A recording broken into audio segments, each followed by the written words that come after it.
Welcome to Daily Lengthen Reflections. Today is the Thursday after Ash Wednesday, and we reflect on the love and mercy of the Lord.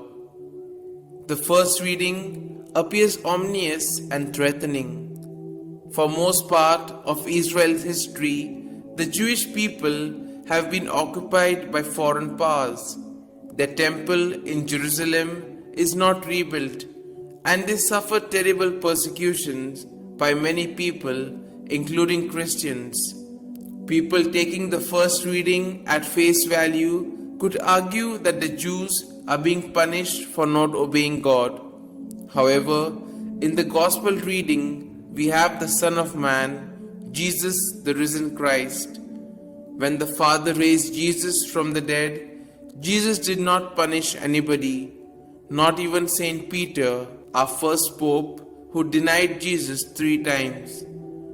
Jesus did not kill or destroy those who killed him, that is, the Roman and the Jewish leaders.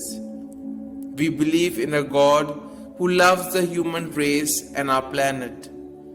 Can we love one another and our planet as much as the Son of Man? This is a challenge which Jesus gives to each one of us.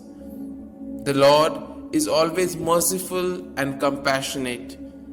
Even though we may falter and go away from Him, He is always there to accept us with open arms. And in a way, He invites us to do the same in our lives. Whenever we face troubles and persecutions, He asks us to always remember that He is there with us, journeying with us and guiding us.